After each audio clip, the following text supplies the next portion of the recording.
अभी ये गृह मंत्री जी से याद आया, उनने एक संसद में एक बयान भी दिया है अम्बेडकर को लेके, क्या ताल्लुक़ रखते हैं उस बयान से हम? देखिए, जो उनका बयान है वो निंदनीय है। बाबा साहब ने इस देश को बहुत मजबूती प्रदान की है। आज जो हम यहाँ खड़े होकर बात कर रहे हैं ये बाबा साहब की देन है। संविधान अगर वो ना लिखते तो हमें इतनी आज़ादी नहीं मिलती।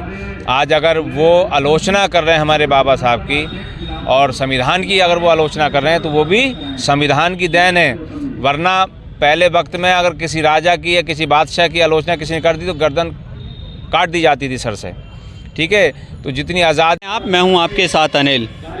उत्तर प्रदेश क्या पूरे भारत में डबल इंजन की सरकार है, और डबल इंजन की सरकार में सरकार सत्ताधारी पार्टी ये दावा करती है कि हमारी सरकार में हर वो आदमी सुरक्षित है, हर वो आदमी सेफ है, हर उस आदमी को न्याय दिलाने का हम काम कर रहे हैं जो कि बिल्कुल वंचित है, बिल्कुल गरीब है, जिसकी कोई सुनने वाला नहीं है। तमाम किसान यूनियन वाले लोग हमारे साथ मौजूद हैं, इनसे बात कर लेते हैं कि किस मुद्दे को लेके ये यहाँ पे इकट्ठा हुए हैं और क्या क्या इनके जो विषय बिंदु हैं। जिस तरह से आपने देखा होगा कि दिल्ली में आज भी किसानों के ऊपर आंसू गैस के गोले दागे जाते हैं, किसानों के ऊपर वाटर कैनन का इस्तेमाल किया जाता है, उनको लाठी डंडों से पीटा जाता है और तो और उनको दिल्ली पे चढ़ाई करने से रोका जाता है। एमएसपी को अभी तक आश्वासन देने के बाद लागू नहीं किया जाता है। उन्हीं सब मुद्दे पे बात कर लेते हैं। आइए सर, बहुत बहुत स्वागत है आपका। ये जो अभी आपने कहा डबल पता नहीं कितने इंजन की सरकारें हैं, लेकिन पूरी तरह से फेल हैं। ये एक ही चीज़ में पास हुए हैं कि हम इंसानों को धर्म में बांट दिया जाए, बाकी विकास पे इनका ध्यान नहीं है। ये जो कहते हैं ना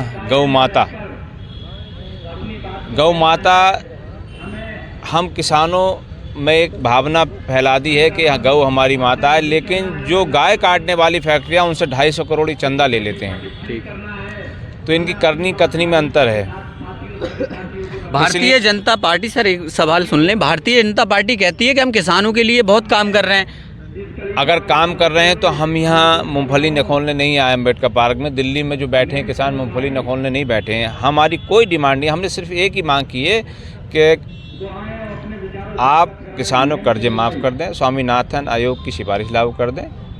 इसके अलावा हमारी कोई डिमांड नहीं है। तो आश्वासन दिया तो है कोई आप पिछले साल तो कोई धरना समाप्त करवाया था आश्वासन देके, उस पर एक भी अमल नहीं हुआ। मुकदमे तक वापस नहीं हुए हैं, एक पे भी अमल इन्होंने नहीं किया है। अगर स्वामीनाथन आयोग की सिफारिश लागू कर देंगे तो हम क्यों आंदोलन करेंगे, क्यों यहाँ आएंगे बताइए। ज़िले की समस्याएं अलग बात हो जाती है। कितने दिन से धरना चल रहा है दिल्ली के बॉर्डर पे, आप देख रहे हैं जिन कितने किसान घायल भी हो गए हैं। उसके बाद भी मोदी जी के पास वक्त नहीं है, उनके गृह मंत्री जी के पास वक्त नहीं है, उनके कृषि मंत्री के पास वक्त नहीं है जो किसानों के बीच जाकर बात कर लें। अभी ये गृह मंत्री जी से याद आया, उनने एक संसद में एक बयान भी दिया है अम्बेडकर को लेके, क्या ताल्लुक़ रखते हैं उस बयान से हम? देखिए, जो उनका बयान है वो निंदनीय है।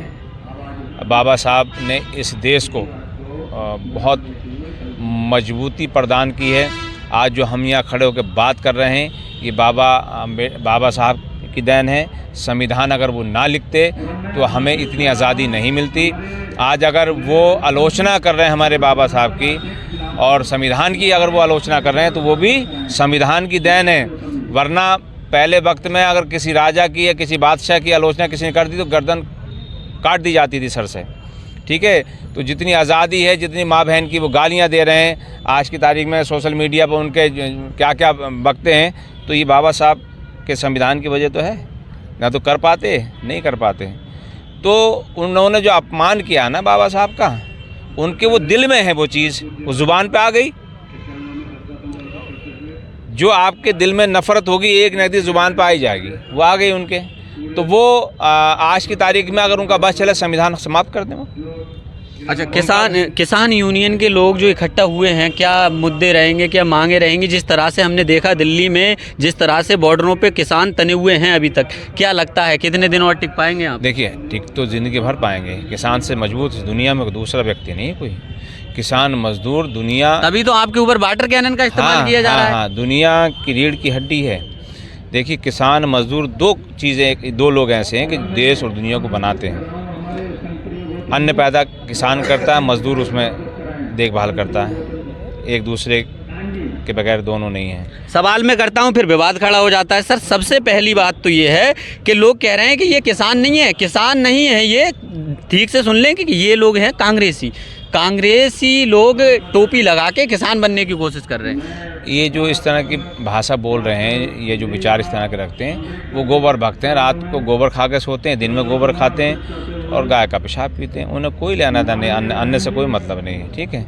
और ये गोबर भक्तों ने देश का बेड़ा गर्क किया हुआ है। उनका कोई लेना देना नहीं किसी समाज से। वो कहते हैं ना, उनकी बुद्धि एक जादूगर होता है, जादूगर।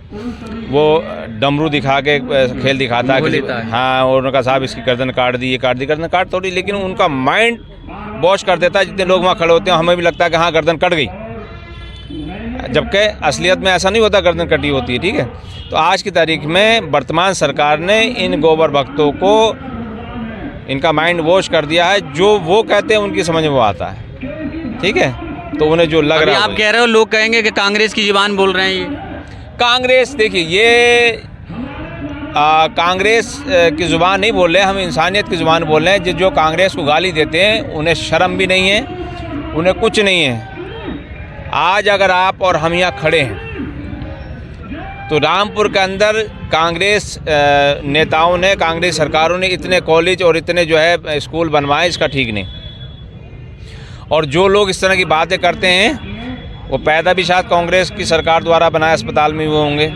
शिक्षा भी मोदी जी ने हुई प्राप्त। मोदी जी के जहाँ के सर्टिफिकेट दिखाए जा रहे हैं वो भी कांग्रेस सरकार के बनाए स्कूल हैं। अमित शाह जी के साथ 5 जो सर्टिफिकेट हैं वो भी कांग्रेस शासित राज्य में, कांग्रेस शासित सरकार के द्वारा बनाए स्कूल के सर्टिफिकेट हैं। वर्तमान सरकार बताए कितने युवाओं को नौकरी दी है, वर्तमान सरकार बताए कितने कॉलेज, कितनी यूनिवर्सिटी खोली है, वर्तमान सरकार बताए ना। तो हम किसी के नहीं हैं, हम तो, हमारी हमेशा लड़ाई सत्ता से रहती है, चाहे वो कांग्रेस की सरकार हो, बसपा की हो, सपा की हो, किसी की। जो किसान हित में काम करता है हम उसकी जिंदाबाद करते हैं। किसान हित में जो काम नहीं करता हमारा उससे कोई लेना देना। चलिए सर, बहुत शुक्रिया हमें टाइम देने के लिए। क्या लग रहा है, जिस तरीके से किसान बॉर्डर पे डटे हुए हैं, क्या लग रहा है, क्या होने वाला है? देखिए, ये जो जिस तरह से ये लगे हुए हैं, धीरे धीरे ऐसा ना हो कि हम लोग का सफ़र ख़त्म हो जाए और हम लोग भी चले जाए, जैसा पिछले बार हम गए थे, ठीक है। इस बार जाएंगे तो इस बार आर पार की होगी। लोग कह रहे हैं दिल्ली में चुनाव है इसलिए किसान हु हल्ला कर रहे हैं। ऐसा कुछ नहीं है, दिल्ली का चुनाव है, चुनाव हर जगह होते रहते हैं, इससे हमें कोई लेना देना नहीं। हम मजदूरों को क्या लेना? अब मान लीजिए वोट हमारा लेके हमारा काम कर देते हैं, नहीं करते हैं ना, हमें तो लोग कर देते हैं, ये दे देंगे वो दे देंगे, बाद में मिलता तो कुछ है ही नहीं। अच्छा, अब बताइए, कुछ अगर मिलता हो तो हम तो अपनी परिश्रम पूरा कर रहे हैं। आज अगर हम लोग यहाँ पर इकट्ठे हुए हैं तो क्या हमारे पे घर पे काम नहीं है? हमारे भी काम है, लेकिन हम लड़ क्यों रहे हैं? लड़ इसलिए रहे ना कि सबको सुविधा मिले। अरे सब बैठे हैं, आप भी बैठिए। एमएसपी से आपको क्या फ़ायदा है? होगा तो पूरे देश को फ़ायदा होगा। अरे भाई, हमें किसानों को भी होगा, किसानों को जब फ़ायदा होगा तो तभी तो पूरे देश को होगा। अच्छा, हाँ साहब, तो पूरे देश के लिए आप बैठे हैं? बिल्कुल, जितने भी हम मतलब ये लेके छोटे मजदूर से लेके और किसान तक जो भी हैं वो सब हमारे साथ हैं। ये सरकार तो किसानों को जहन भटकाने के लिए ये उल्टी सीधी बातें करते हैं। अच्छा, आगे समझ में, तो इन्होंने पहले भी ये वादा किया था। सरकार कह रही है कि हम सुन रहे हैं, अमित शाह कह रहे हैं सुन रहे हैं हम किसानों की। कुछ नहीं सुन रहे हैं वो। अगर सुनते होते तो ये दिल्ली के बॉर्डरों पे किसान क्यों आज भी डटे हुए होते, और आगे आगे हम लोग भी वहाँ मजबूर होके हमें जाना पड़ेगा। फिर वही बात वो कह रहे हैं कि राजनीति चमका रहे हैं किसान। नहीं, ऐसा कुछ नहीं है। वो अपनी राजनीति चमकाने के लिए इस बात को बोल देते, बाकी हम सब किसानों को, किसान देश का अन्नदाता है, उसको ये दबाते हैं कि किसान कोई किसी तरीके की आवाज़ नहीं उठाए। अच्छा, आपकी मांगों को अगर स्वीकार नहीं किया गया, आपकी बातों पे ध्यान नहीं देती है सरकार, तो क्या करिएगा? क्यों, हम मतलब आंदोलन करेंगे इस बात का। जैसे हमारे और किसान भाई दिल्ली बॉर्डरों पे लगे हुए हैं, इसी तरीके से हम लोग भी जा करके अपनी मतलब मांगों को पूरा रखेंगे। और देशव्यापी आंदोलन होगा? जी बिल्कुल हो सकता है, अगर सरकार हमारी बात को नहीं मानेगी तो। चलिए, बहुत शुक्रिया हमसे बात करने के लिए। किसान यूनियन की वो टीम है जो रामपुर में लगातार अपना कार्यरत है, अपने मुद्दों को लेके लगातार सरकार को जो है ज्ञापन देने का काम करती है। बाकी आप सोशल प्लेटफॉर्म देख रहे थे। मेरा नाम अनिल है। जय हिंद, जय भारत, वंदे मातरम। बहुत